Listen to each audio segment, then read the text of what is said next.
What class are we working on? History of American film. The Oh, good. journal entry. 200, 300 words. Please reflect on the reading, screening, lectures. Okay. This is easy. The relationship between the film and the spectator, the actuality and trick films, and the evolution of Porter's film language will all be encouraged out of preparations. Okay. And the films and contemporary examples. Please feel free to make connections between the films from the week and contemporary examples. Mm-hmm. Look at this. Okay.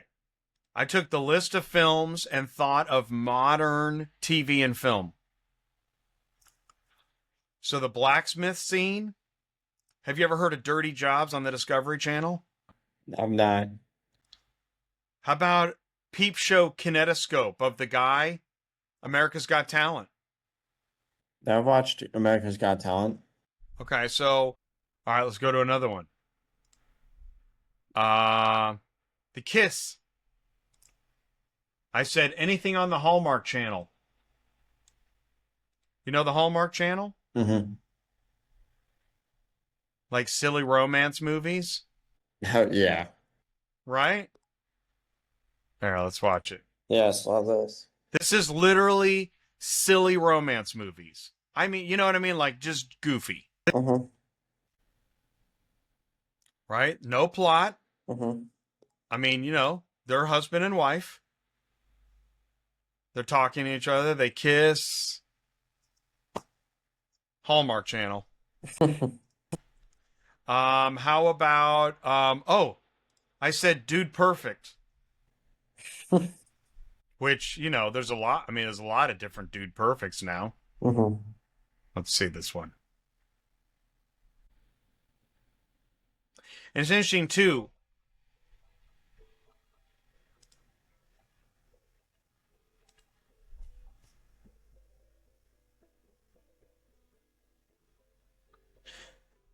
And here's what I find fascinating.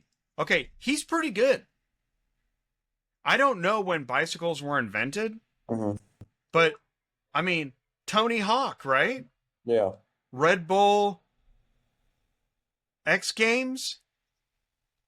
And this is really interesting, too, is that preserved by the Library of Congress. Like, this is national history.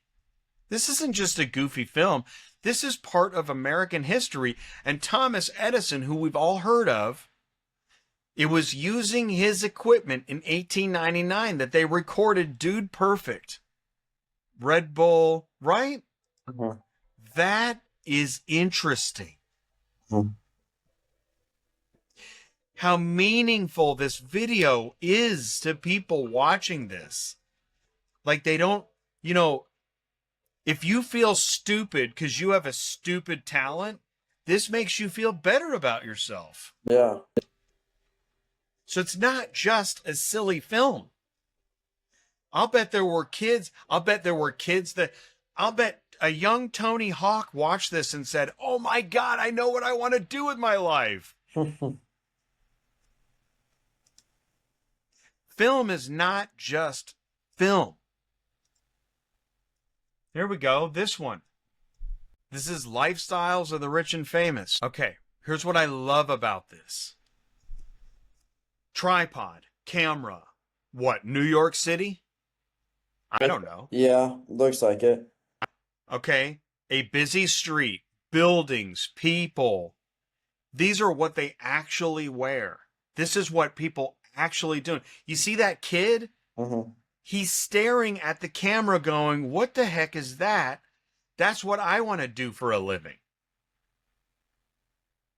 That kid is not an actor. And I'm sure the cameraman's like, get out of the way, kid. And the kid is fascinated. What the hell is this? Right? Yeah. Those are real horses. The people coming towards camera. That lady, that's what'd she do? Buy meat? She's carrying meat or ice or her purse or this is awesome. Mm-hmm.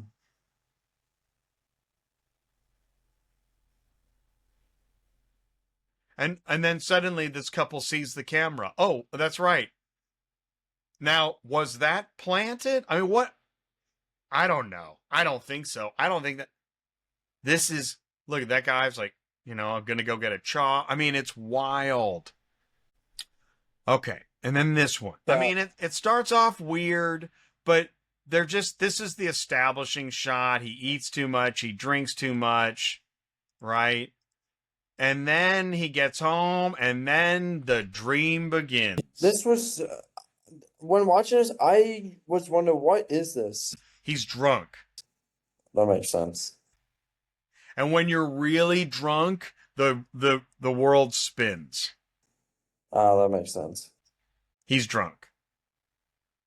That's... And he's like, woo! He's drunk. It's funny. But then he gets home, and then he goes into pretty weird, and this is where the artist, the filmmaker, gets very creative. This is a split screen effect, right? Mm-hmm. Those were actual actors. The camera is away from them, and then the images are matched in post-production. And this is a miniature. It's a miniature set. Oh, okay. So that makes sense. I was wondering how they did that. Another split screen effect. And then this is another miniature. Yeah. That's a fake city. Oh, I see. And they've superimposed the image of the bed. And it's actually, that might be a miniature. I think that's a miniature bed with a guy hanging on it. And now here we go to this shot, which is live action. It's just that they've stayed on the steeple. And again, have you ever heard of Man in the Moon? Oh, no. I know I've talked about this one. Man in the Moon. I'm sure you guys are going to talk about this in class. A trip to the moon. So a guy's face is covered to make it look like the moon, and the space capsule lands in his eye. Mm. It's from a movie in the 1920s. Well, 1902. Trick film. There it is. George Millet. Look at that. Directed and produced by George Millet. Oh my God. This list of films is pretty neat. Mm-hmm. So let's go back to your assignment. Okay? In roughly 200 to 300 words, please reflect on the reading, screenplays, lectures discussed from the week, relationship between the film and the spectator. Okay, so, all right, so we got the relationship. So we're going to cover that. The relationship between the film and the spectator, because this is the cinema of attractions. Now, do you have more information about the evolution of Porter's film language? Because I don't know what we're talking about. Let me see if the notes are in. I'm guessing that's something you talked about in class.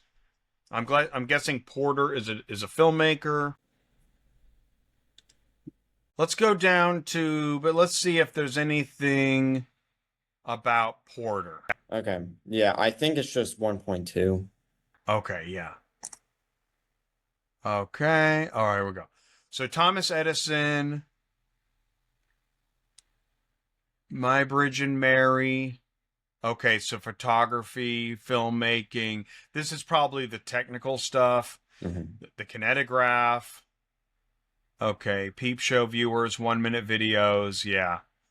Which would be, that would be your prehistoric cinema of attraction. Let's keep going down. America's film beginning. Edison built a small studio, Black Maria. Wow. In 1893, the first film studio, dude. That's awesome. So, yep, strongmen, dancers, vaudeville, right? You now know what vaudeville is, right? Yeah. Exactly. Okay. Let's see here. Let's see. Only light source came from the sun, which I was talking about, right? The sun. Yeah. They didn't even realize how much light they needed. I don't know. It'd be interesting if we find that out. Oh, here we go. Look at Dickson, 1894. Here's a fight. Is it just a still? That's fine. Yeah. Okay. Oh, here we go. From the Library of Congress in Washington, There we go. D.C. I love this stuff. Wow. Look how dark the image is. Because they don't realize how much light they need. Obviously no sound, which is fine. I'm sure they were just thrilled to have an image. Also, we're not in real time, right? There's something, because they got a hand crank. Yeah. And I think it was a real skill to try to hand crank in real time. No, that had to be tough. Yeah. Plus, I think the cameras were big and, Yeah. you know, the gears weren't that great. Mm-hmm. Interesting film. This has been a presentation. All right. Early cinema, yeah, the working class, which is still the case. You know, who needs movies to escape from reality? The working class. Everyone.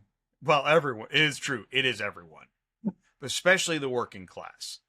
Rich people can do other things like paraglide and go on their yachts. Mm-hmm. But poor people, they had money for, yeah, there it is. Every nickel and dime. Nickelodeons. Okay, so roller skating, bowling alleys. Okay, amusements, kinetoscope. Because keep going down. Birth of the cinema. Okay. Thomas Armat and Charles Francis Jenkins. Okay, so this is more technical stuff. Like, really, in the beginning, I'm sure the equipment, and in fact, look at that. Somebody's trying to hook a record player up to the film. Because somebody thought early on, we got to add sound to this stuff. Mm-hmm. Even if it's not the actual sound.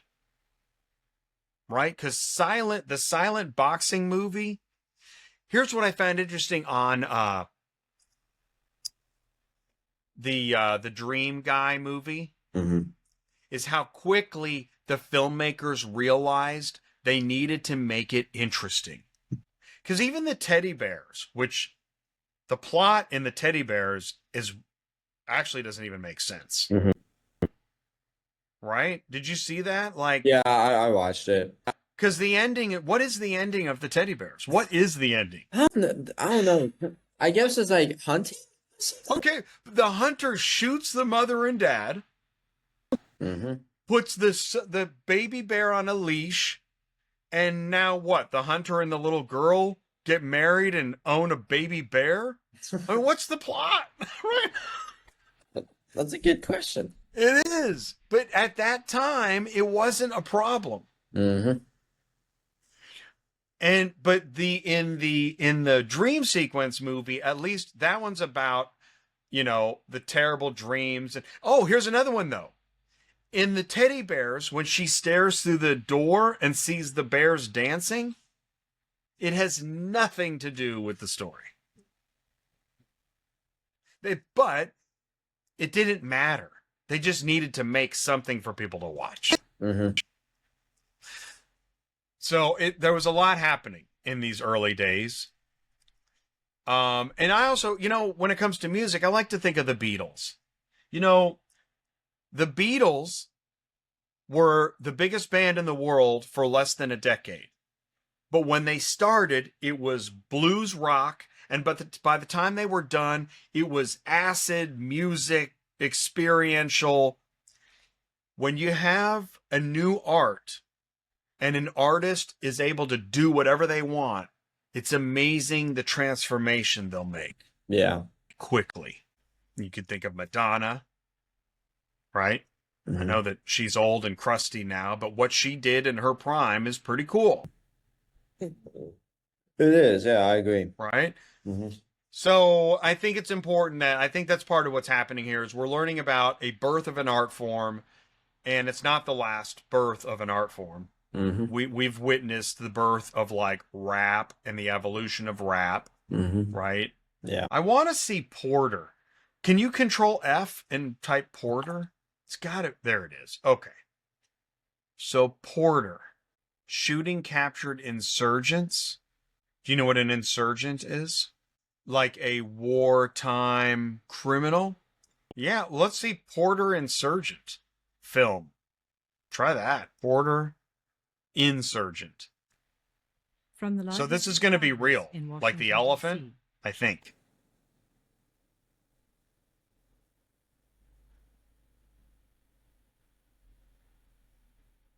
I don't even think we saw this. Yeah, we didn't see this. Yeah, they're going to be shooting actual people. I think that's what's going to happen here. These are not actors. Unless. No, they're going to kill that guy. Oh, I see. They're going to kill those guys. This is real. In fact, you know what this is? Faces of Death. Yeah, that's real. This has been a presentation of the So it library. wasn't acting. No, that was real. So, I guess Porter, let's go to Wiki. Open a new tab. Go to, Wikipedia. And let's find Porter, 1898. How about Porter, filmmaker? I don't know what this guy's first name is. Porter, filmmaker? There we go. Edwin S. Porter. Click on the wiki. No, go, yeah, click, yeah, there we go. For the record, I like Wikipedia. I don't know why it's so controversial. I love it. When I was a kid, we had Encyclopedia. Now, as an adult, we have Wikipedia. Yep. All right. Edwin Stanton Porter was an American film pioneer, most famous as producer, director, studio manager. Okay. So, there we go. 1901, 1902. He did The Great Train Robbery, which we watched. Life of an American Fireman, which we watched.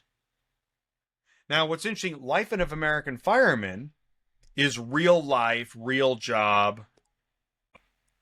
Oh, man. All right, let's get back to your writing. We've done enough talking. All right, so the relationship between the film and the spectator. All right, so what do you want to say about the relationship between the film and the spectator? The spectator is just watching.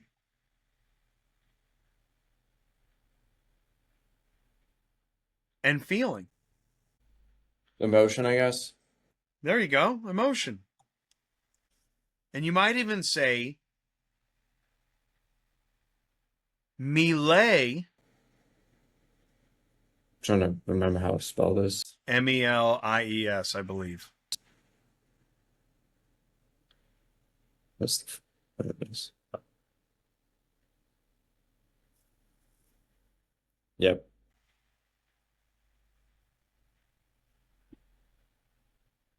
Melee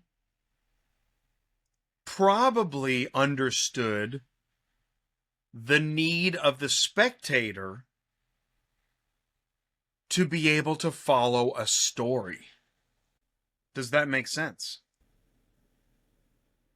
Yeah. Let's talk. See, because, okay, when you watch a football game,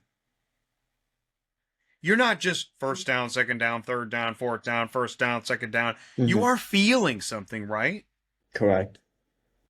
If you didn't feel anything, why would anybody watch 4,000 games? You wouldn't. The league needs you to feel something. Mm-hmm. So, here's your final sentence. The relationship between the film and the spectator relies on feeling. That's what's missing in The Blacksmith. Okay, I don't know if I'm able to see it, but I could probably imagine what's happening. Remember the three guys hammering? I don't know if we saw that. Oh, okay. But still. It's just three guys hammering a piece of iron. That's it. I mean, it's cool, but it's... Oh, here we go.